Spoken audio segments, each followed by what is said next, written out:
Bienvenido a Más allá del champiñón. Yo soy Manu y acá converso con pioneros y protagonistas del mundo fungi sobre sus vidas, emprendimientos y experiencias psicodélicas. Si vos también sos emprendedor en el mundo fungi o tenés ganas de empezar un proyecto, suscríbete a mi Fungipreneur Newsletter, donde mando un mail por semana con info que te va a ayudar en tu camino emprendedor. En el episodio de hoy hablo con María José Mancilla, facilitadora de terapias asistidas con psicodélicos con experiencia en el cultivo de hongos. María José trabajó casi 20 años en la industria farmacéutica en la búsqueda de nuevos medicamentos. Su motivación principal fue la presencia de muchos casos de cáncer en su familia y el deseo de aportar a encontrar nuevas soluciones. En la industria aprendió mucho sobre la síntesis de sustancias activas, el control de calidad de productos y procesos y estudios de análisis de riesgos. Lo que no encontró fue una solución para el cáncer.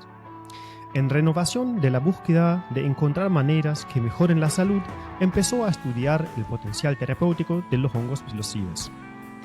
Tras hacer capacitaciones en terapias asistidas con psicodélicos, hoy acompaña personas en el proceso de tomas de micro y macrodosis. Su historia familiar y su conocimiento específico hacen que esta conversación sea tanto informativa como inspiradora. Disfrutar la charla, todos los links relevantes están en la descripción. María José, muy buenas tardes. Muchísimas gracias por tomarte el tiempo, hablar conmigo, contar a nosotros, los oyentes, un poco de tu vida y trabajo. ¿Cómo estás hoy, esta tarde, en principio de abril, en la zona de La Plata, provincia de Buenos Aires, verdad? Sí, hola Manu, buenas tardes. Gracias a vos por invitarme. Acá estamos sufriendo los primeros fríos del año, tratando de mantener las temperaturas controladas dentro de los cultivos. Sí, esperábamos tanto el fresco y ahora vino con todo, así que de aire acondicionado casi a calefacción en 2 días, así que, pero para mí mejor así, ahí estoy con un buzo de lana ya, pero disfruto más el fresco que el calor que acá en la provincia de Santa Fe es pesado también.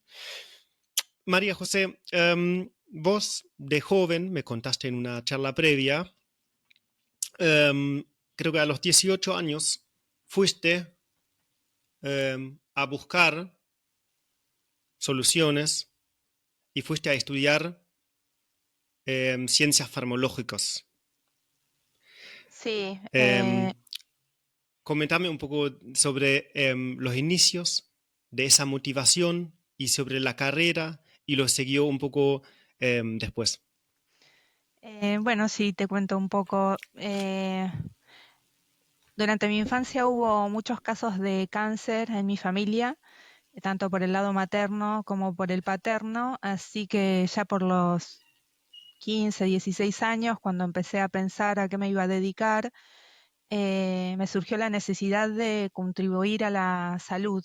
Me pareció una linda forma de ayudar con todo esto que había vivido de chica. Y bueno, así fue que decidí mudarme a la ciudad de La Plata a estudiar la carrera de licenciatura en ciencias farmacéuticas para trabajar en el desarrollo de fármacos. Trabajé en industria farma por 19 años y en el año 2020 tuve el caso más cercano de cáncer en mi familia, se enfermó mi papá y en ese momento me volví a replantear cuánto había contribuido en los avances y me di cuenta que en esos 19 años nunca había trabajado en el desarrollo de medicación oncológica. También vi cómo le afectaba a mi papá la parte de salud mental en el avance de la enfermedad y bueno, ahí fue mi primer contacto con hongos, estudiando un poco los protocolos que se utilizaban en Canadá para enfermos terminales y fue un punto de partida que hizo que cambiara radicalmente mi vida. De hecho, decidí dedicarme a trabajar como facilitadora de terapia y dejar las farmas atrás. Ujú. Ok. Em, el cáncer, como me habías mencionado en tu primer mail que me mandaste en algún momento, y después entramos a conversar un poco. El cáncer fue un poco el punto de partida de tu recorrido profesional y también de lo que estás haciendo hoy en día. Em, ¿Qué es el cáncer que tanto lamentablemente tuviste que dedicarte a esa enfermedad? Porque a mí no me queda claro y ahí escucho diferentes definiciones y explicaciones, pero para tu conocimiento hoy en día, ¿qué es y un poco cuál es la causa del cáncer? Porque si bien lo conocemos, creo que no sé qué realmente sabemos. Por ahí muy poco, ¿no? Sí, es una duda que también tengo yo, te diría. No sé, en principio lo asocio a malformación de células muy particulares que nos van invadiendo y con qué está relacionado. Hay tantos estudios de tantas cosas que pueden inducir esos cambios celulares que no te sabría decir. Demasiadas cosas creo que influyen en nosotros. Eh, Nada, tampoco es para vivir con miedo, pero sí te hace pensar, más que nada cuando sabes que tenés una predisposición en tu línea genética, ¿no? Mm, Eh, ya te digo, no es que me dio miedo, sino que más allá de eso dije, bueno, ya que está en mi sangre, tal vez está bueno trabajar en eso y ver si podemos aportar algo a las personas que tal vez en algún momento también estén pasando por esto. ujú.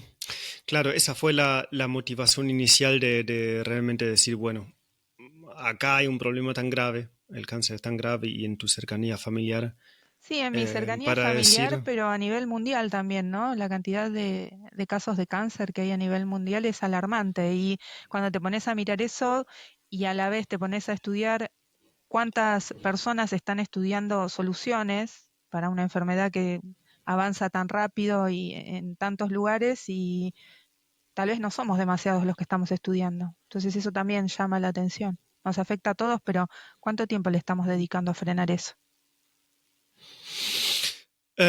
sí, digamos, desde el punto de vista científico, es un crecimiento incontrolado de células, ¿no? Que después genera lo que se llama tumores. Y hay, digamos, diferentes teorías sobre las causas que generan ese crecimiento de células. Hay muchas teorías alternativas hoy en día también, desde lo más traumático, psicológico. Había escuchado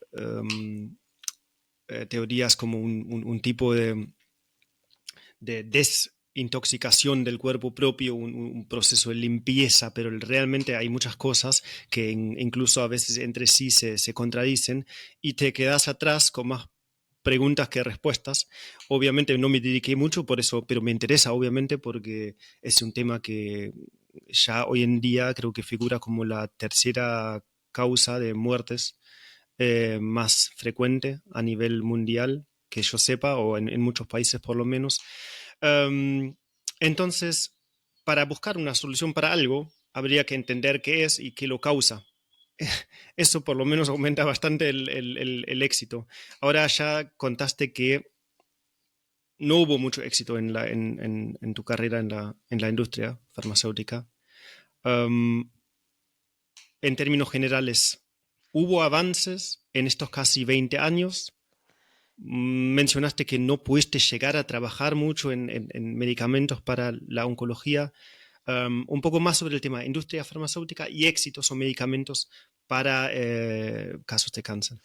Yo creo que hubo avances, tal vez no se ven tanto en Argentina. Eh, Hoy uno puede acceder a distintos tratamientos, algunos más invasivos, algunos más naturales, como decís vos, como las terapias de desintoxicación extrema, que hay algunas que se basan en solo consumo de agua por 28 días.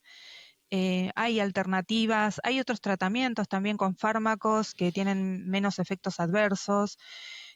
El tema es que al menos en el lugar donde yo trabajé, no se investigaba porque el desarrollo de nueva medicación hace que las industrias tengan que invertir y en definitiva se trata de una empresa, ¿no? Que también tiene que facturar. Entonces hay veces que ciertos estudios no son redituables y no se llevan a cabo. En esta empresa en particular no se dedicaba tiempo a investigar para desarrollar productos oncológicos.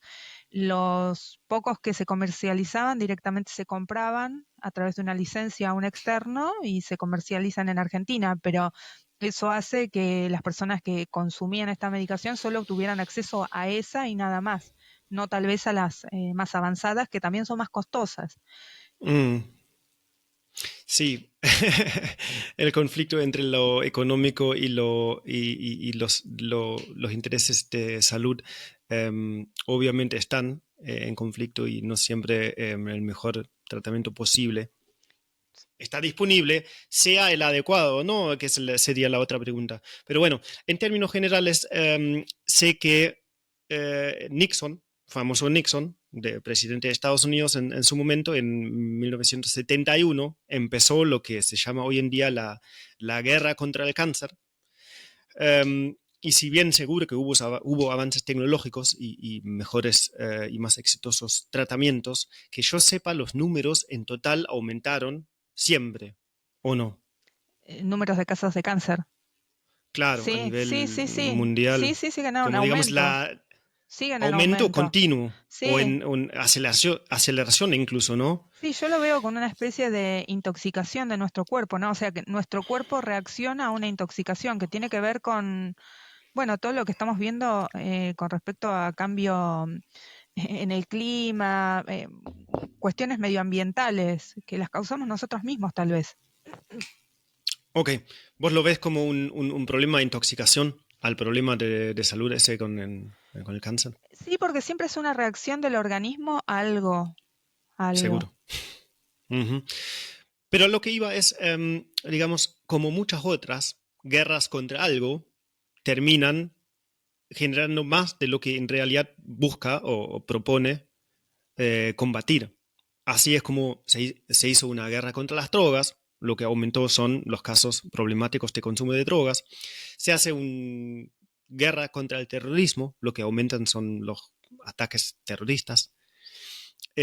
Y así también entiendo que no fue un éxito esa guerra contra algo. Digamos, ya el nombre implica que es un poco, bueno, lo vamos a matar, la vamos a erradicar y con la guerra se hace con armas. Digamos, capaz el inicio, la idea ya es errónea y no puede llegar a mucho éxito. Así que eso es como un poco punto de partida. Estamos en esa guerra contra el cáncer hace más de 50 años, del 71. Sigue un tema, sigue con muchos desafíos, sigue con muchos casos, sigue con muchas personas que no pueden recibir un tratamiento adecuado o exitoso, pero obviamente como ya mencionamos un poco, es difícil encontrar una solución si no se entiende la causa. Ahora, vos te dedicas hoy en día un poco más a la salud mental, ¿es correcto? Sí. El objetivo de las terapias que actualmente estás haciendo más en el campo de la salud mental. Entonces, ¿pensás que la salud mental, para qué puede ayudar en el contexto de la oncología? Bueno, particularmente con mi papá lo que pasaba es que si bien los tratamientos oncológicos funcionaban, él estaba tan deprimido por el diagnóstico que no avanzaba, ¿entendés? Era su propia cabeza Mm, la que le estaba diciendo que estaba todo mal.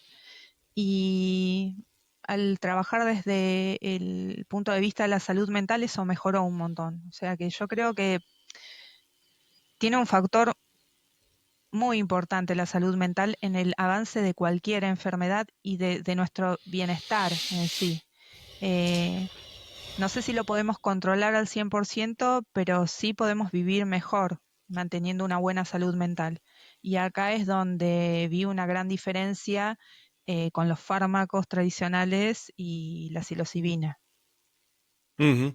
Sí, no sé si lo mencionamos, pero principalmente hablamos de terapias asistidas con psicodélicos y particularmente con hongos psilocibes, tanto en microdosis como en macrodosis, entiendo, pero quisiera volver un poquito a ese momento, un poco el cambio en tu vida profesional y también en ese momento importante de la vida privada, cuando se enfermó tu papá en 2020 o En el 2019, ¿no? 2020, sí.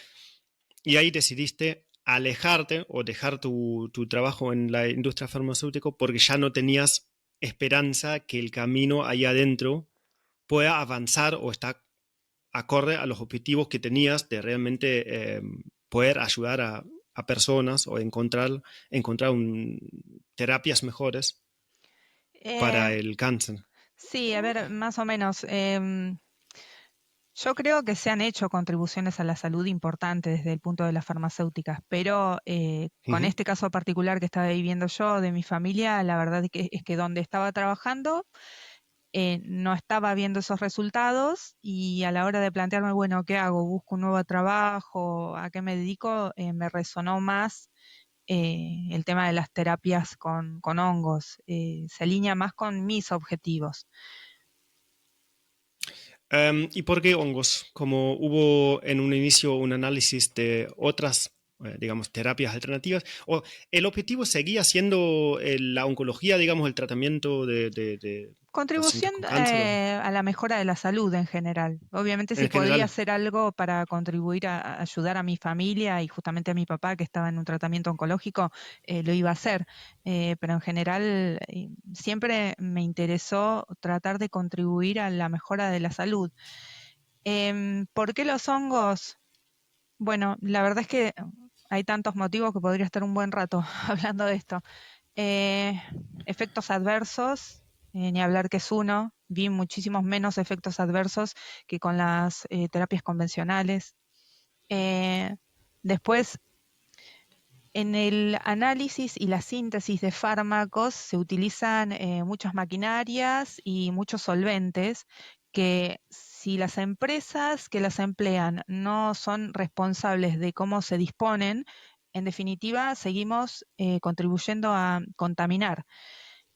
Y si volvemos al punto de que tal vez el cáncer tenga que ver con la intoxicación de nuestros Ujú. cuerpos, es como un círculo vicioso donde en realidad lo que estamos tratando es de generar algo que trata síntomas, pero que no está evitando lo que causa la enfermedad en sí. Entonces, los hongos no tienen nada que ver con eso. Al ser naturales, no contaminan, de hecho, todo lo contrario, ayudan Ujú. a curar por ahí toda esa intoxicación que le estamos causando al mundo nosotros. Por eso es también que cuando empecé a trabajar con ellos tenía todo el conocimiento como para hacer controles de laboratorio de psilocibina, pero la metodología que yo conozco emplea solventes, entonces es el día de hoy que prefiero guiarme más por lo que me van diciendo las personas que tienen más experiencia que volver al laboratorio y ponerme a analizar. Ujú. Sí, lo empírico, que es, a veces no sabemos en detalle explicar cómo exactamente pasa algo, pero sabemos qué pasa por la experiencia auténtica y subjetiva de una persona, el empirismo, digamos, en comparación con el método científico que busca explicar por Claro. qué exactamente pasa algo que es difícil. Entonces, como tuviste en esta carrera en la industria farmacéutica, adquiriste mucho conocimiento en la analítica, en lo que es síntesis de sustancias y también análisis de riesgo. Había leído o me habías contado. Y justamente eso me parece interesante porque obviamente con cada consumo hay riesgo, pero el análisis de riesgo, que vos con tu conocimiento, esa metodología, aplicándolo para el tema de la psilocibina y los hongos psilocibes, es otro, ¿no? El resultado del análisis de riesgo. Es otro, La definitivamente. psilocibina no tiene casi toxicidad o dosis letal, creo que no se conoce, tiene pocos efectos inversos, así que con tu conocimiento de análisis de riesgo de la farmacéutica, ¿cómo se analiza el hongo psilocibe? ¿Cómo lo analizas? Bueno, en realidad el análisis de riesgo en industria está más basado en vez de pensar en los efectos adversos y cómo afecta a la persona que va a emplear la medicación, están más pensados en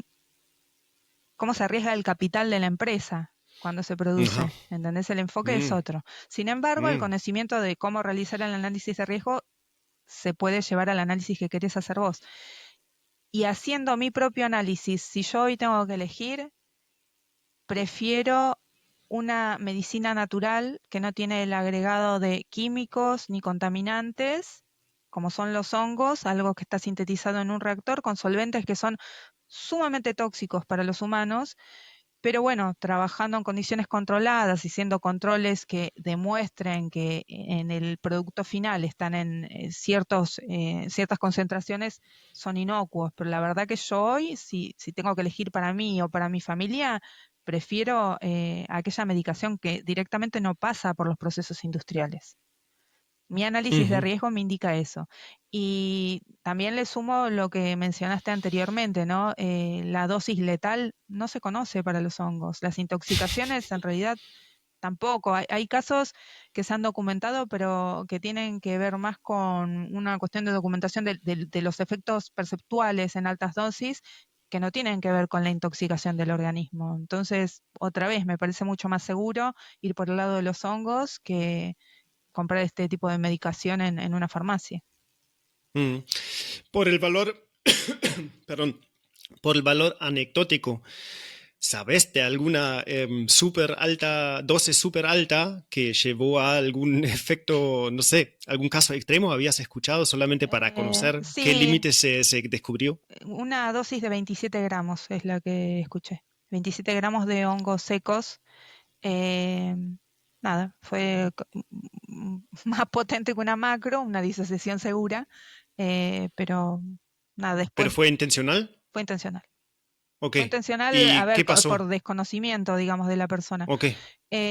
No, tuvo un viaje similar a lo que es una macro. El tema es que no estaba en un ambiente controlado, así que no la pasó muy Mm, bien, mm. pero no pasó mucho más que eso. No, nada muy grave. No, ¿Y el cuerpo tiene algún límite de absorción o hay alguna saturación de receptores o algo de ese estilo? ¿Se sabe algo? O... yo no lo sé, pero supongo Ajá. que sí, tiene que haber. El tema es el tiempo que permanece la psilocina, mejor dicho, dando vuelta, ¿no? Pero saturación tiene que haber. Pasa que a medida que se va Ujú, desaturando el receptor, si la degradación todavía no se produjo y bueno, se vuelve a unir al receptor y vuelve a haber efecto. Pero en este caso, con esa dosis tan elevada, la duración del efecto no fue tanto más prolongada. ujú.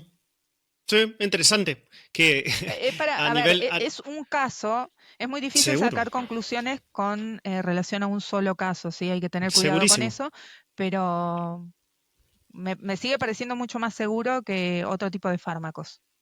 Yo digo que es incluso físicamente difícil comerse 27 gramos de hongo seco, que no es directamente fácil, es un Claro, esfuerzo es un montón. comerlo. Entonces, como, no, pero seguro. Pero ya que estamos hablando un poco sobre riesgos, creo que nuestra comunidad y los oyentes conocen un poco los beneficios, si bien los podemos repasar, de los hongos psilocibes para la salud mental. Decimos en un principio eso. Pero también, como cada sustancia tiene riesgos y cada consumo debería ser lo más responsable posible, ¿cuáles son los beneficios cortos de tu punto de vista, los beneficios destacados y también los riesgos de los hongos psilocibes?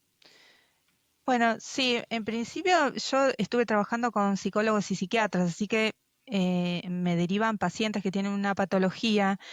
Y ahí lo que veíamos es que la baja de la rumia que se produce por la asociación de la psilocibina con los receptores 5-HT21, 5-HT21A, lo que hacen es permitir que se relajen un poco esos pensamientos arraigados que tenemos y yo lo siento a veces como si fuera una partida de truco en el que en la vida vos tenés un juego de cartas y por un momento la psilocibina llega y te permite volver a dar la mano y volver a evaluar cómo vas a jugar ese juego con estas nuevas cartas que tenés. Es como volver a replantearte las cosas por las que estás atravesando en la vida y bueno, eso a nivel terapéutico ha tenido muchos beneficios. A mí me llamó mucho la atención en los casos de depresión resistente a los fármacos convencionales, como después de pocas sesiones hay un alivio, ¿no? En los pacientes de toda esta carga emocional que traen encima durante tantos años. Eh, yo considero que en esos casos puntuales en los que se evalúa la posibilidad de suicidio, si hay una metodología que ofrece una oportunidad para salvar una vida, entonces merece que se estudie. Y para mí los hongos son el caso.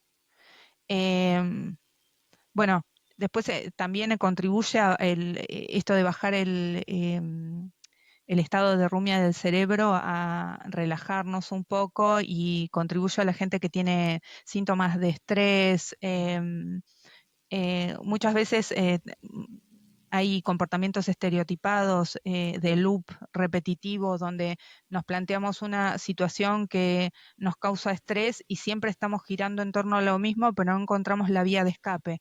Bueno, acá nuevamente la psilocibina lo que hace es eh, Mm, permitir un espacio en el que podemos permitirnos pensar de otra manera. mm, Y también he visto escapes a esas situaciones que contribuyen mucho a la mejora de la calidad de vida. ujú, Trastorno obsesivo compulsivo con hiperactividad, es increíble cómo baja el nivel de hiperactividad y por ahí personas que les costaba mucho estar sentadas realizando una tarea frente al computador, de buenas a primeras están más tiempo en ese estado y a la vez también les surge la idea del por qué les costaba estar sentados y tomar acción. Que eso a veces es difícil cuando se consumen los hongos de manera recreativa, ¿no? Es como que necesitas la guía de alguien que te esté diciendo, bueno, cuando te pase esto, trata de escribir y fijarte de buscar una opción a eso que estás notando, como para hacerlo de manera ordenada, porque no es que esté en contra del consumo recreativo para nada, pero cuando se busca esto de manera terapéutica, tal vez hacerlo el consumo de manera recreativa no logra que uno solucione el problema. Y ahí es donde me parece importante que intervengan los facilitadores, ¿no? Que se instruyen todo el tiempo para decir, bueno, la metodología es esta, y estar acompañando para ver si algo de lo que está haciendo el paciente se puede mejorar para que la terapia le funcione.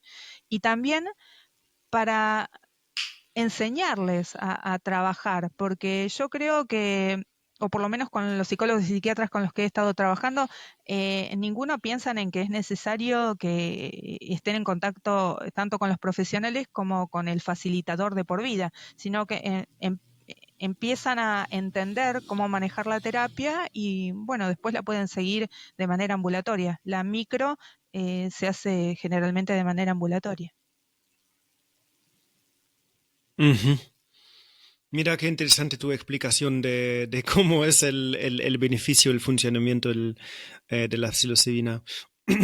Muy interesante y me está quedando ese concepto de que rompe un poco el loop, Sí.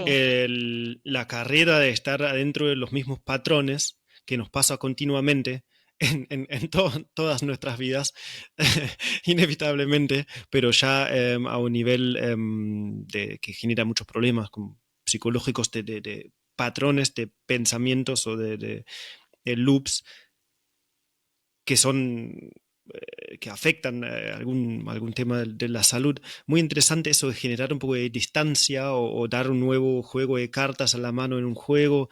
Muy interesante esa forma de explicarlo. Lo voy a tener que escuchar de vuelta y pensar un poco más, pero es interesante, me parece muy buena la forma de cómo lo explicas. Mm, Ok, ahora estás trabajando, entonces comentame un poco más sobre las terapias que haces con el terapeutas, psicólogos, mencionaste, con qué tipo de pacientes y con micro macrodosis y qué forma de toma en qué aplicaciones. Digamos, informalmente se habla de micro o macro. Después supongo que hay un montón de formas de detallarlo más. ¿Y cómo son tus experiencias con esas terapias? Bien. Yo generalmente lo que trabajo es formato micro o macro. Mesoterapia, que es lo que se suele utilizar de manera recreativa, no lo estoy trabajando porque, ya te digo, me llegan casos de pacientes. Pero Eh, pásame tu definición de micro, meso y macro. Bien, según la dosis que se emplee, de 0,5 a, no me quiero equivocar en la dosis, hasta 0,5 gramos sería una microdosis, encima de los 3 gramos son macrodosis.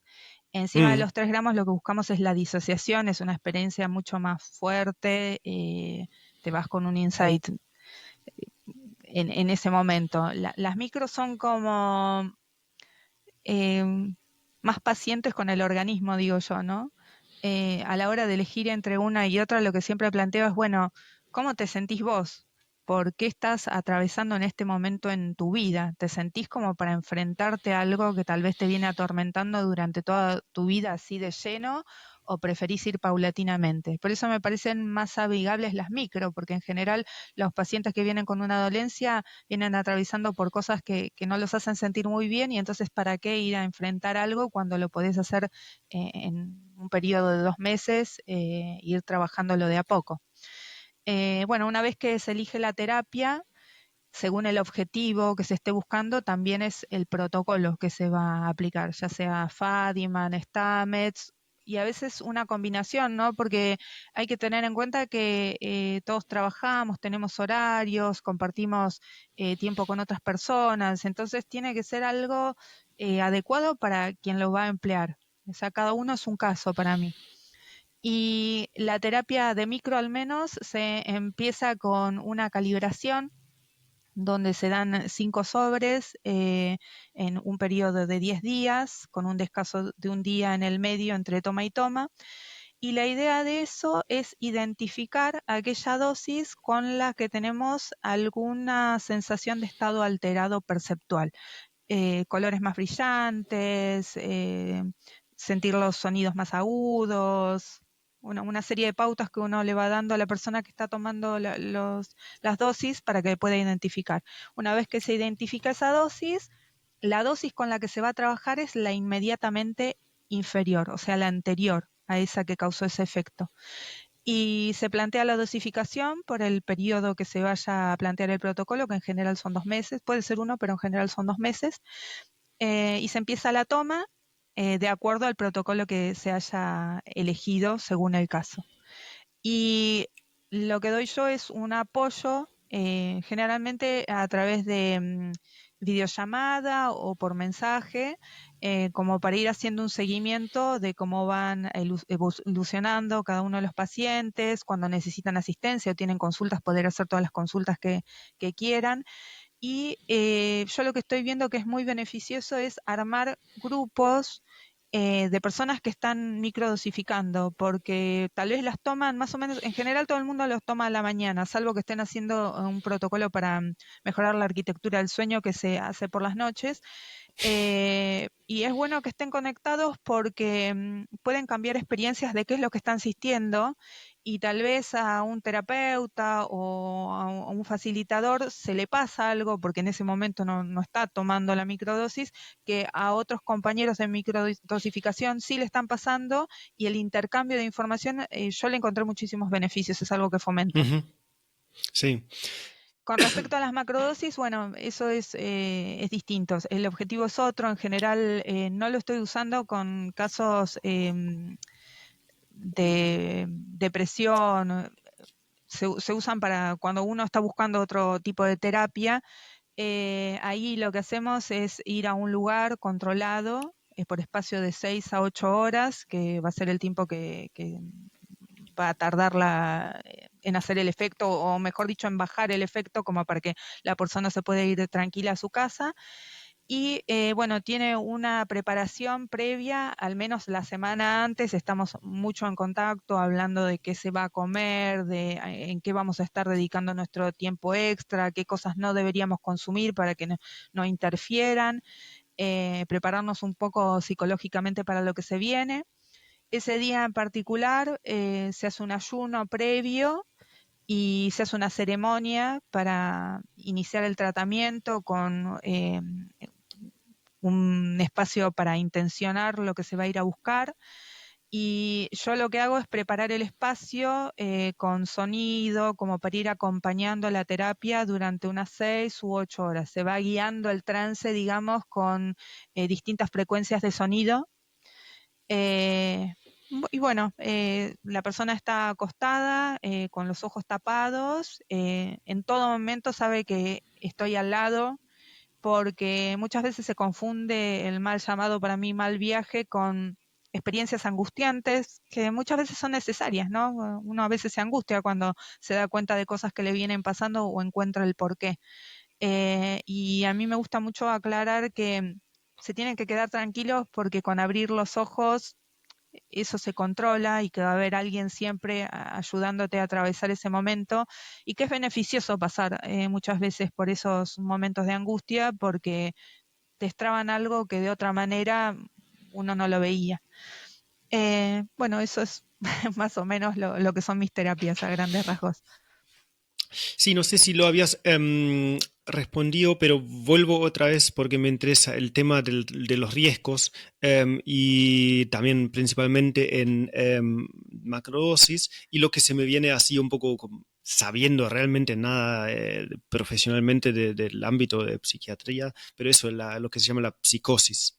Sí, Como por ejemplo, psicosis como y un riesgo que se habla de que puede pasar si tomas hongos y si sí. sale mal. Sí, bueno, acá tal vez yo no soy la más indicada, no, yo no soy psiquiatra ni Sí. psicóloga, pero en esos casos, cuando ya está identificada una patología, siempre es necesario que el profesional evalúe, entre otras cosas, grado de suicidabilidad y si la patología es adecuada por este tipo de terapia, ¿no? Hay todas aquellas patologías donde la persona normalmente tenga un estado disociativo inducido y no son compatibles con los hongos, porque es como que vamos a Mm. estar aumentando ese desorden que ya de por sí están causando una enfermedad en esa persona.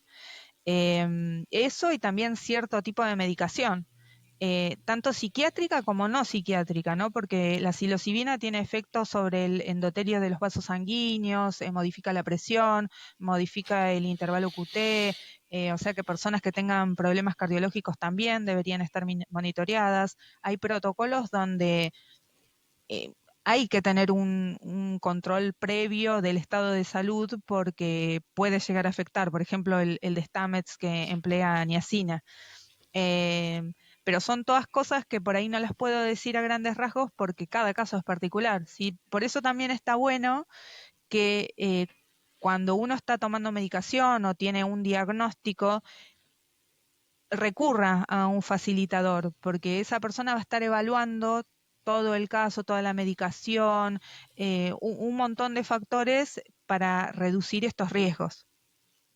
Ujú. Hay riesgos, claramente, Sí, y sí, hay riesgos. como todos, sí. Em, ¿Y qué se haría con personas que decís que por riesgo no se podría aplicar una macrodosis? ¿Vos estás hablando de macrodosis?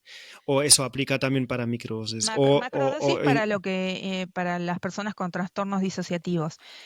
Bueno, ahí seguirá, o sea, cuando el profesional te contacta para ver si en ese caso particular se puede acudir a la psilocibina, mi respuesta va a ser que no y recurrirá a algún tratamiento convencional. Ya ahí yo no participo. Ok. Pero sí lo Y, que tengo que tener muy claro es para qué patologías puedo ofrecer la psilocibina y para cuáles no. Siempre es en conjunto con el profesional. claro, pero tampoco microdosis. Con esa famosa, ese abajo de la barrera de la percibilidad. ¿Eso Sí, también tiene el mismo riesgo o no, no no se tiene usa el mismo directamente? riesgo, pero yo tampoco lo aconsejaría para ese tipo Ok. de casos. Lo que está muy bueno es cuando no hay un diagnóstico, hacer la calibración. porque es una manera Mm, de ir induciendo el estado de a poco. Entonces, tanto el facilitador como el profesional, como el propio paciente, se puede ir dando cuenta si hay algún inconveniente ahí, algo que está causando un efecto no deseado. ok. Por ahí no es tan común hacer la calibración, pero desde mi punto de vista es importante. Y pasa muchas Ujú. veces que cuando hay patologías de ese estilo en la familia, eh, hay como un miedo y el resto de los familiares no se analiza con respecto a esa patología. Y en la calibración te das cuenta si puede llegar a surgir esa patología en otra persona. Entonces, para mí es muy importante hacerla. Ujú. Por lo menos con casos Em, clínicos, ¿sí? Después, bueno, vos me dirás, bueno, pero hay un montón de gente que lo emplea de manera recreativa y no han tenido problemas. Está bien, pero tal vez justamente por eso, porque no hay una patología asociada. sí, en una charla previa que tuvimos, te comentaba el caso de una conocida que tuvo justamente la experiencia de que una microdosis le daba mucho sueño. Ella lo tomaba antes de trabajar a la mañana, un día de la semana, un día común, se levantaba, tomaba, hacía sus cosas y fue a trabajar y le dio mucho sueño.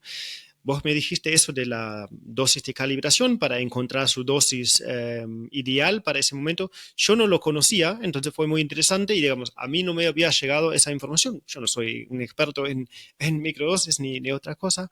Um, y me comentaste que hay un instituto para el microdosing de Ámsterdam, de Holanda, y supongo que mucha de la información al estado de arte de hoy, con el microdosis de la psilocibina, viene de ahí, ¿no? Porque básicamente un poco ese gris legal que tenemos, inhibe la normalización de información, digamos, cada persona, cada terapeuta tiene sus experiencias y hay información, digamos, que se va registrando por internet y a través de foros, etcétera, pero ese gris legal, al no poder hacer la evaluación de las experiencias de manera sistemática, es un problema para el desarrollo de los protocolos, de las experiencias, pero vos sabés mucho y comentás varias cosas donde tenés una buena seguridad y viene de ahí, ¿no? De ese instituto mucha información.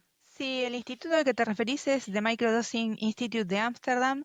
Ellos hace mucho tiempo que están investigando, entonces han formulado protocolos. De hecho, las calibraciones las indican ellos.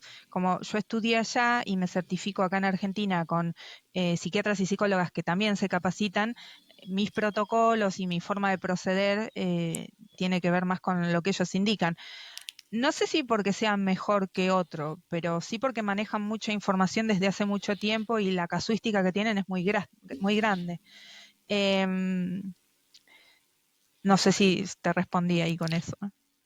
Sí, sí, creo que el gris legal que tiene Holanda en el tema del cannabis también es que tiene más posibilidades legales que otros países. Y Claro, de entonces hecho supongo que no es casualidad que en Holanda se puede, digamos, hay investigadores que trabajan legalmente con psilocibina y no se tienen que, digamos, estar siempre medio en la oscuridad trabajando, digamos. Es un país donde hay más posibilidades de experimentar con sustancias psicoactivas. Entonces, no por casualidad está ese instituto allá donde generan creo que un nivel básico del estado del arte, de la investigación y de la aplicación terapéutica, que eso es algo que me parece muy interesante. Cuando habías comentado eso, empecé a buscar y una de mis fuentes de información es podcast. Entonces, hay un podcast de diferentes actores del instituto en inglés, pero es una fuente de información, por lo menos para la gente que le interesa y maneja el inglés, de ese mismo instituto donde van invitando diferentes eh, personas con experiencias en microdosis, ¿no? Sí, James Fadiman de hecho trabaja con ellos, colabora con ellos. Em, Hay un farmacólogo, creo que es su especialidad, Félix Blay, que hace estudios de laboratorio en cuanto a la degradación de psilocibinas, todo muy interesante. Entonces, como vos decís, está todo en inglés, por ahí está bueno también para los que entienden un poco.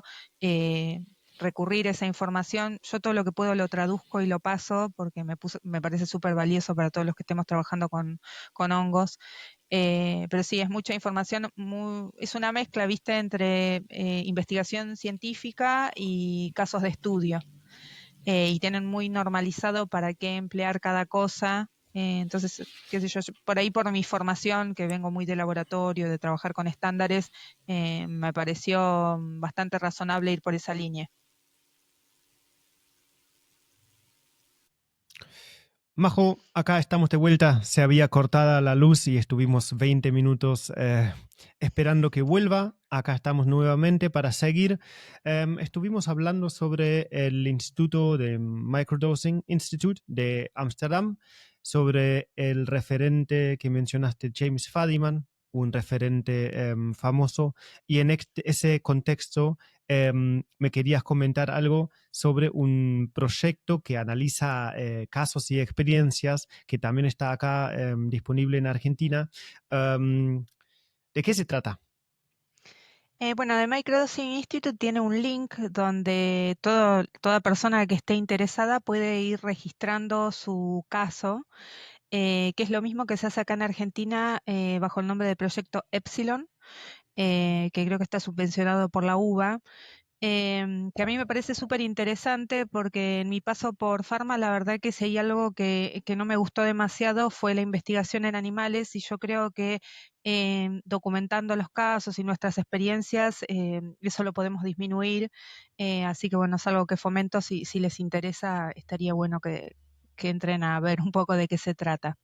A su vez, este instituto también tiene un plan de capacitación, el Six Week Program, que le llaman, que bueno, obviamente se cobra en dólares, pero acá en Argentina hay profesionales que se capacitan allá y dan la misma capacitación, pero en castellano y con el costo es en pesos. Así que también, si quieren investigar un poco, es lo que yo aplico en mis tratamientos. Por eso mi formación parte de allá, pero bueno, me sigo capacitando con los profesionales que trabajan acá en Argentina.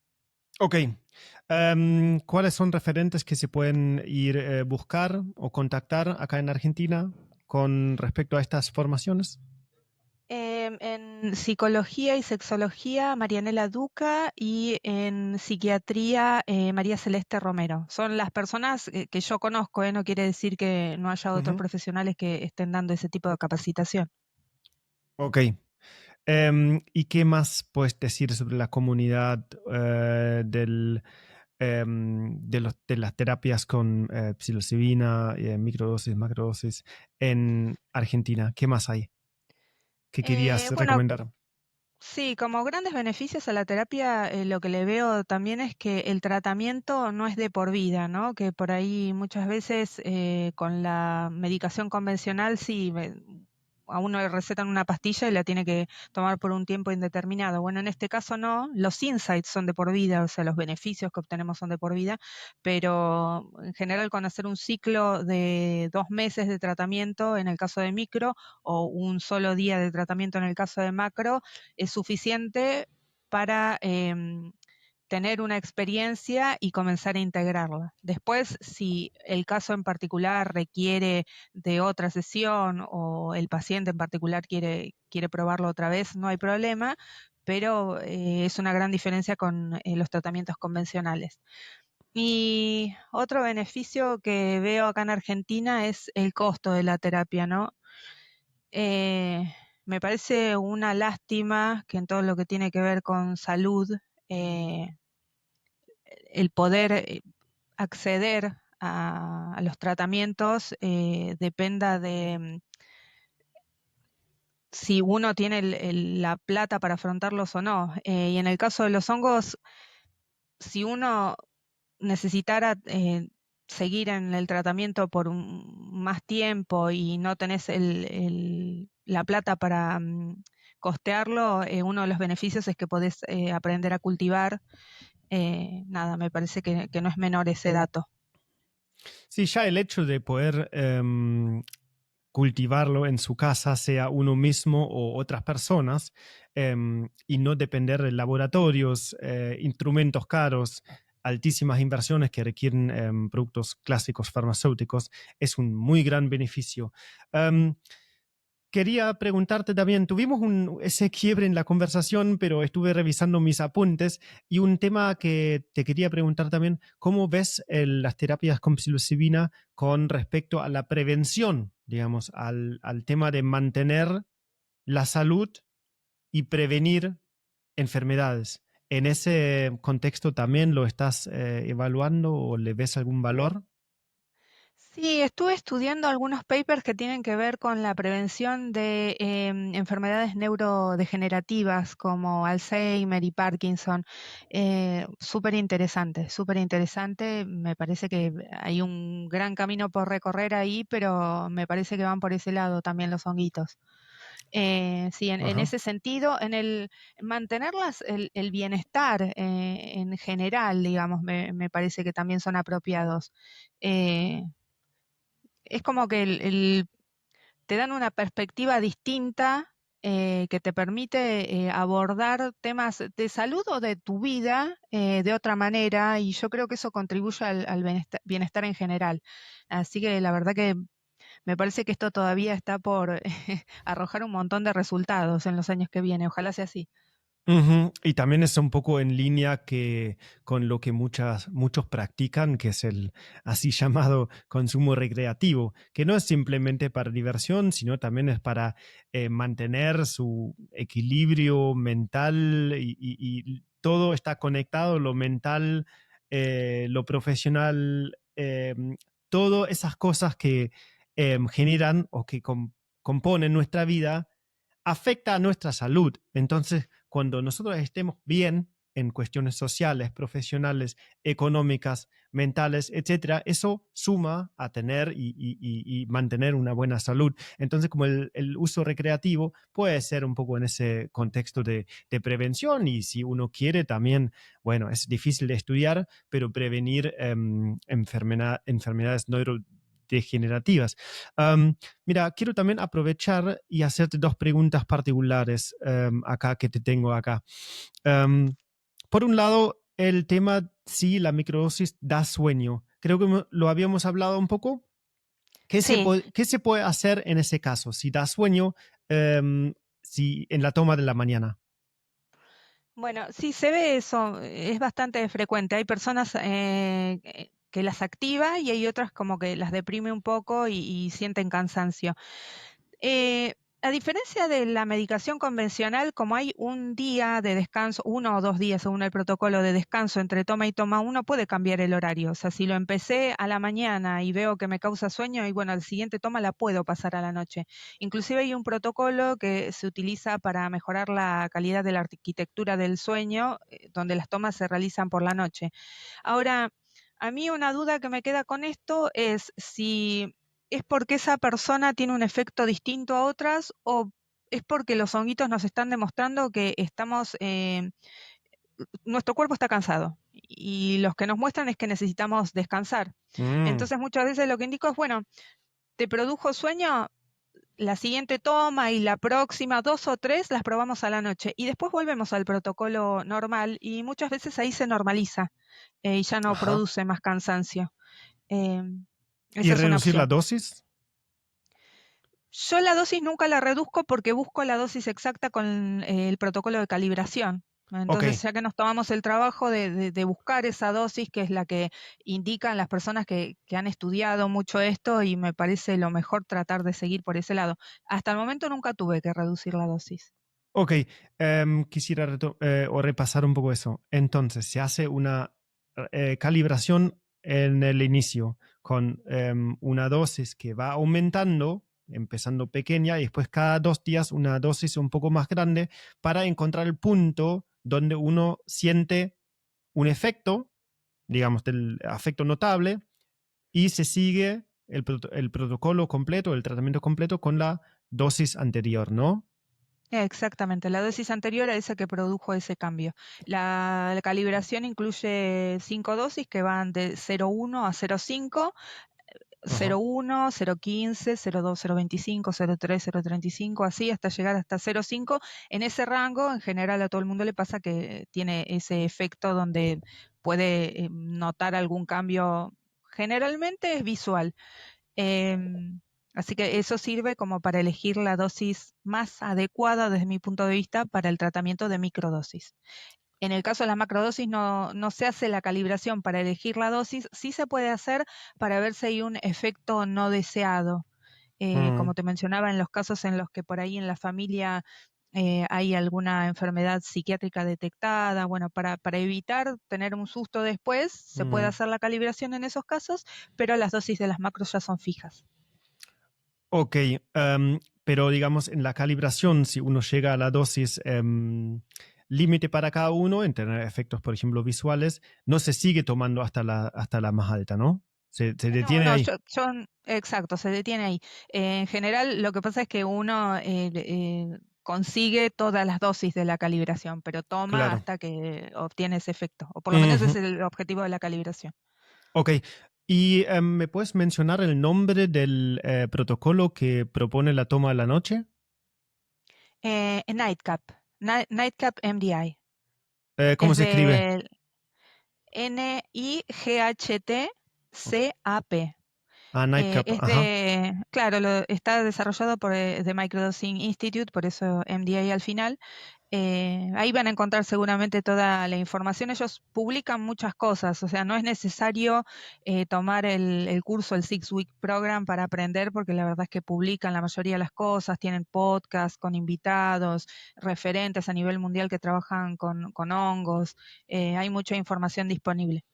También Sí, si escribís mails en general te contestan. El único bueno, inconveniente es que, bueno, está en inglés. todo en inglés, eso te iba a preguntar. ¿Qué Todo en información inglés. hay? ¿Eso, ellos publican algo en español? No publican en inglés. En Pero la bueno, hoy página los está, traductores están en inglés. la página está en inglés, Pero sí. bueno, voy con los traductores, es como que uno le puede encontrar la vuelta y después somos unos cuantos que a través de redes tratamos de todo lo que se pueda traducir y comunicar por ahí, no exactamente el trabajo traducido, pero sí algún resumen y subirlo como para que esté disponible. Ujú. Y la segunda duda que tengo acá anotada, ¿qué se hace o cómo se explica el efecto en una toma de macrodosis cuando la persona no siente nada? ¿Cómo se puede explicar o qué opinas sobre ese caso? Te ha pasado? No me ha pasado nunca. Sí, lo que me ha pasado es que me pasaba, mejor dicho, cuando no está muy bien elegida la dosis, no logran disociar totalmente o hay como una resistencia, ¿no? Porque cuando llegan a ese punto es como que uno tiene que decidir, bueno, ¿sigo por este camino o me freno? Porque es algo nuevo y se siente como que uno no está en control. Pero bueno, ahí es donde por ahí está bueno hacer la experiencia acompañado, porque alguien que ya transitó por ahí o que tiene experiencia con más personas te puede guiar como para que le saques el mayor beneficio a la macro, porque si no, tal vez la tomás, pero no llegaste a lograr ese efecto que estás buscando. Entonces, ¿como la dosis inadecuada puede ser demasiado baja, demasiado alta o qué podría Claro, ser? a veces puede ser baja. En general, el facilitador va a elegir una dosis suficiente según, a ver, acá tienen que ver un montón de factores cuando uno va a elegir la dosis, no solamente el peso, sino la especie con la que estás trabajando, hace cuánto tiempo los cultivaste. eh, Cuando vos vas viendo el cultivo, más o menos te das cuenta si tuvieron algunos problemas esos honguitos. En general, cuando el cultivo se estresó, ves signos que te hacen pensar que la concentración tal vez no sea la más alta. Entonces, el facilitador va a pesar una cantidad suficiente como para que el paciente logre llegar a ese estado, ¿no? Pero bueno, conociendo el pool de hongos que tiene, eso puede llegar a variar. Y si uno, yo he visto personas que intentan llegar a ese estado de disociación con 2 gramos de hongos, y yo creo que con ninguna especie lo logras. Entonces ahí lo que tenés es un uso más de tipo recreativo, donde podés tener insights, ¿eh? Yo no digo que no, pero no vas a Ujú, lograr la disociación. ujú. Ok, sí, el caso que yo había escuchado era de una dosis bastante grande, seguro que es superior a 3 gramos, y de un hongo que los otros también tomaron con, digamos, y con un efecto normal, digamos. Entonces fue justamente una persona que, capaz por alguna resistencia, dijo que no sentía nada Eh, y la había escuchado de varias experiencias, entonces como por eso parece que está pasando que algunas personas no sienten nada, a pesar de una dosis alta. Mira, no me ha pasado a mí, pero tengo conocimiento de algunos fármacos que inhiben la unión de la psilocibina, la psilocina sería los receptores. O Ujú, también puede pasar que los receptores estén desensibilizados. Por ejemplo, con el consumo de IRS, que son los inhibidores de la recaptación de serotonina, em, es como que se van desensibilizando. Entonces, cuando haces la calibración con esos pacientes, notas que la dosis que necesitan es más alta, pero no tan alta como para decir, bueno, una dosis de 4 o 5 gramos no logra la disociación. Eso la verdad que no me ha pasado, pero habría que ver ahí. Y la otra es que, por suerte, todos somos únicos e irrepetibles y tenemos una cantidad de receptores únicos. Entonces, bueno, puede haber un tema. Yo creo que además todavía no se saben todos los mecanismos de acción en los que interviene la psilocibina. ¿Sí? Se están mirando algunos receptores muy específicos basados en la respuesta, pero tal vez hay otros lugares donde interactúa. Es mm, como muy integral este tipo de medicina, ¿no? No me parece a mí que vaya a un solo lugar y por eso sean los efectos. Y la otra es que hay algo que no se estudia nunca, que es la concomitancia del ingrediente activo con las demás cosas que hay en esa muestra que uno está tomando, porque en el honguito seco no solo hay psilocina, hay un montón de compuestos. Y la verdad es que no tenemos información de los otros compuestos cómo interactúan, en qué partes del cuerpo, si tienen algo que ver en los efectos, eso no se sabe. ujú. Vamos ir cerrando en este punto. Hablamos de muchos temas. Podríamos hablar y profundizar en muchos temas más o en los mismos temas. Podríamos hablar un buen rato más. Una pregunta sí me gustaría hacerte, que hablaste recién de lo que sí se hace y lo que no se estudia. Si tuvieras recursos y tiempo, digamos, sin límites, ¿a dónde te gustaría investigar o trabajar? ¿Cuáles serían, si, sin limitaciones, qué harías?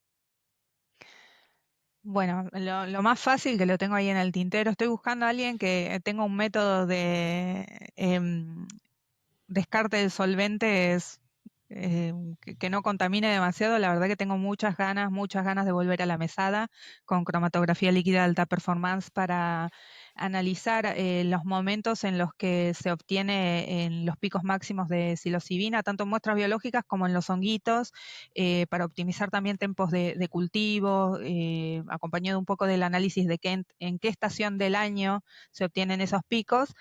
Y bueno, la verdad que la parte de receptores a nivel de sistema nervioso central me encantaría, me encantaría. Qué sé yo, cuando viste, naciste para dedicarte a investigación es algo que te llama.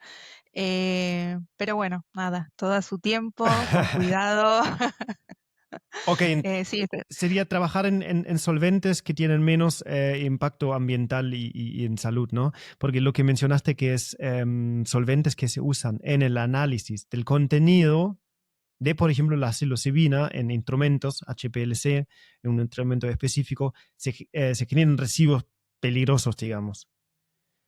sí, sí, yo no sabría cómo tratarlo. Si no hubiera intentado hacerlo en mi casa, yo tengo un mini laboratorio, no tengo un cromatógrafo líquido, pero Sí. microscopio y todo eso no me falta. Y no le encuentro la vuelta para descartar esos solventes de manera segura. En general uno se los pasa a una empresa que los quema y de alguna manera también está eh, eh, Mm, contaminando, sí. pero me No es una encantaría. solución Es algo que lo tengo. satisfactoria. Para mí no, pero la verdad es Mm, que me parece que los beneficios que uno puede tener haciendo ese tipo de análisis son importantes. Por otro lado, se contrapone un poco con esto que pienso de que tenemos que ser un poco más humildes también, ¿no? Tal vez no necesitamos entender todo y confiar un poco más en lo que está pasando y con la simple observación de el beneficio que tienen los honguitos en nuestro despertar, en nuestra conciencia, capaz que debería ser suficiente. Pero bueno, ya te digo, yo nací con esa parte de investigación que me llama, me llama, me llama, y la mesada ahora es una cosa que todos los días lo pienso, te digo. Mira, hace poco con diferentes emprendedores en el mundo de los fungis hablamos sobre la dificultad de poder analizar sustancias activas en diferentes productos de hongos, sea la psilocibina en hongos, o sea las sustancias activas en extractos de adaptógenos, de hongos medicinales, etcétera, etcétera. Básicamente hay muchos productos dando vuelta y al ser una industria nueva y sin mucha regulación, nadie sabe básicamente qué contienen los extractos que estamos comprando o produciendo. No que sea un gran problema, pero digamos, en comparando procesos, qué proceso es mejor que el otro, que hay diferentes procesos de extracción, etcétera. Hay un gran desconocimiento, pero hay un interés. Pero muchas veces no existen, digamos, las posibilidades de realizar. Si un productor dice, me gustaría analizar mi producto y conocer el contenido de una sustancia o varias, y de monitorear la calidad o comparar procesos. En todo ese tipo de análisis hay muy pocos datos, muy pocos conocimientos y ahí hay mucho para hacer. Ahí tenés, puedes aportar todo tu conocimiento para un buen rato. Y para cerrar, sí, ¿querías decir algo? No, no, te iba a decir que si alguno está escuchando, yo siempre pensé que la salida para eso eran las universidades. La verdad que ahí están los equipos, está la gente que se capacitó Mm, y sí, la gente que se dedica a investigación no tiene problema de trabajar desde las universidades desarrollando métodos. Ahí fue donde empecé a trabajar yo con el desarrollo de metodología analítica. Eh, sí, yo creo que se puede ir por ese lado. Y la optimización de procesos. Yo creo que el conocimiento está también. Lo que pasa es que en general se lleva a la industria. Uno optimiza los procesos industriales. Pero el conocimiento tiene que estar. Hay que después empezar a bajarlo y atomizarlo a procesos por ahí a una escala más chica.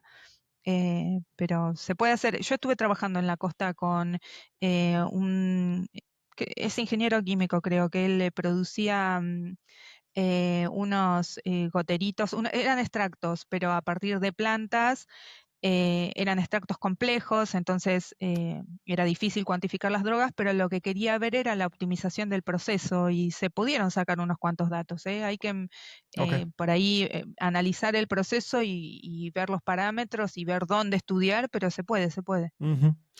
Sí, hay mucho para hacer, de todos modos, en este sector, en esta parte de los productos de los hongos. Y ahora, ¿para dónde va todo eso de tu percepción, principalmente los hongos psilocibes y las terapias? ¿Para dónde va? Y ya que vos sabés un poco del adentro de la industria farmacéutica, ¿hay un interés en el sector y hay una posibilidad real que la industria farmacéutica se meta con estas sustancias, en esas terapias? ¿Ya están adentro? ¿Qué pasa con respecto al boom de hongos psilocibes que estamos viendo en terapias? Hay muchísimas personas que se interesan, hay muchísimas terapeutas que ofrecen, cada vez más que ofrecen ese tipo de asistencias. ¿Qué hace la industria? Mira, bueno, empiezo por tu primer pregunta. Para mí tiene mucho potencial esto, porque se ven los resultados, ¿sí? O sea, es una terapia que funciona. Si por ahí no está todo el background de investigación que nos gustaría, los resultados están. Y también veo que hoy en día las nuevas generaciones, más que nada, los chicos que hoy están teniendo hijos, eh, si pueden elegir entre algo de origen natural o un fármaco y van por el lado de lo natural, que me parece muy lindo también, ¿no? Porque ya te digo, tiene un montón que ver con dejar de contaminar y aparte empezar a emplear cosas que se venían empleando desde hace mucho y capaz que habían quedado ahí de lado, pero que se sabe que funcionaban. Así que por ese lado yo creo que es lo que se viene. Ujú. En cuanto a los psilocibe, no solo lo que se viene, sino algo que siempre estuvo. Era la medicina ancestral y hoy se está retomando. Eh, y en cuanto a las farmas que tienen que ver con esto, mira, el potencial lo tienen para sintetizar hoy en día psilocibina yo creo que en la mayoría de los laboratorios que yo conozco acá con reactores se puede hacer ese proceso. El tema es que yo no sé si quienes eligen los hongos como medicina le van a ir a comprar a la farma. Y por otro lado, hoy en día la industria no se puede subir a esto porque todavía no es legal. Le lleva un tiempo a la industria. Primero desarrollar el proceso, después escalarlo con la compra de los equipos que en general vienen de afuera, después patentarlo, después subirlo a ANMAT y que te lo apruebe. Es todo un camino que son varios pasos. Eh, Hay que ver en el análisis que se hace adentro si los costos dan. Ujú, Y más allá de eso, hay que ver si la gente lo compraría, ¿no? Si ujú. vos te ponen en una mano la cajita con unas pastillas que tienen psilocibina o en la otra un cuenquito con hongos, ¿cuál de los dos elegís? Y yo lo Yo sé. calculo que Mm, vos lo sabés, yo creo que las nuevas generaciones también lo tienen bastante en claro. mm, Hay un clic con, qué sé yo, nuestros abuelos, por decirte algo, un clic generacional donde hay personas que asocian la medicina con una cápsula o un comprimido. mm, Y es muy particular, sabes que a veces te piden, o sea, si vos le querés dar en cualquier otro tipo de vehículo un hongo, prefieren que se lo dosifiques en una cápsula. Es una cuestión de lo que asocian con medicina. Pero también creo que va a ser una cuestión evolutiva, ¿no? Con el tiempo por ahí va a haber más gente que se va a inclinar por lo natural. Y esto sí, sin saber todas las cosas que tienen que ver con la síntesis en sí, el empleo de estos solventes, que por ahí para mí es común, pero para el que solo va y compra el fármaco en una farmacia no lo tiene tan claro. ujú. Sí, yo creo que la síntesis ¿lo digo bien? Sintetizar Sí, sí. psilocibina no es el problema, que lo hizo Hoffman hace muchos años en un laboratorio con mucho menos tecnología. Am, pero mucha gente está teniendo miedo de la industria farmacéutica que podría llegar a tomar el mercado, patentar todo, monopolizar todo el sector de los enteógenos eh, y, digamos, de esa manera sacar control de las personas comunes sobre las sustancias. Entiendo un poco con lo que vos decís. Vos no estás teniendo tanto miedo de esto, que pase, que sea todo o hablamos de hongos psilocibes, que sea monopolizado por la industria farmacéutica por alguna razón. ¿Vos no estás teniendo tanto miedo de eso? ¿Bueno, a No corto plazo? porque surgió primero, o sea, ya hay un montón de personas de personas que saben cultivar, o sea, surgió al revés. Si hubiera nacido desde farma esto, y ahí sí me preocuparía. O sea, ¿cómo hacemos para salir de la farma? Eso es un tema. Mm, Pero como se dio al revés, espero que no pase, porque si pasara, para mí el mayor inconveniente sería que otra vez el acceso a la salud dependería del nivel económico de las personas. ¿Y por qué? exacto. ¿Por qué alguien que no tiene recursos no tiene derecho a acceder a algo que le puede mejorar su calidad de vida? Me Ujú, parece súper injusto. ujú, Entonces, está bueno que la gente se interiorice en cultivar y que los que vamos aprendiendo a cultivar enseñemos. ujú. Eso está pasando en todo el país, en otros países también. Estamos acá en Argentina y en Argentina está pasando muy grande de muchos emprendedores jóvenes y está bueno que cada vez más profesionales de diferentes áreas se suben a la movida porque ven el potencial, ven los resultados y hay mucha convicción de eso. Si bien hay grises legales, no sabemos todo, vemos los resultados tan prometedores que muchos saben que para ahí es el camino y para ahí queremos ir y aplicando hongos. Así que hay muchos temas que me gustaría charlar. A lo mejor hacemos otro episodio en otro momento con algún tema específico. Te agradezco muchísimo tu tiempo con esa interrupción en el medio. Y bueno, nada, muchísimas gracias. Muy interesante, aprendí mucho. y un gran gusto charlar con vos. No, gracias a vos, Manu, por invitarme y también por todo el trabajo que te tomás para difundir este tipo de terapias. Gracias. Lo que no hablamos, cómo la gente te puede contactar si hay alguna necesidad, alguna pregunta. Un Instagram, se llama Si lo ayuda, con P al principio. Ajá. Ahí también van a poder encontrar toda la información que les estuve mencionando, em, interacción con medicamentos, patologías en las cuales se desaconseja el uso de estas terapias. Por supuesto, todo lo que publico ahí tiene que ver con lectura y estudio y formación personal, pero como hay tantas investigaciones en curso, siempre hay que estar atentos, no puede haber otras opiniones también, pero bueno, ahí la mayoría de la información está subida y me pueden contactar también. Muy bien, ponemos el link en la descripción. Entonces, hasta luego, un gran abrazo y muchísimas gracias de nuevo. Chau, chau.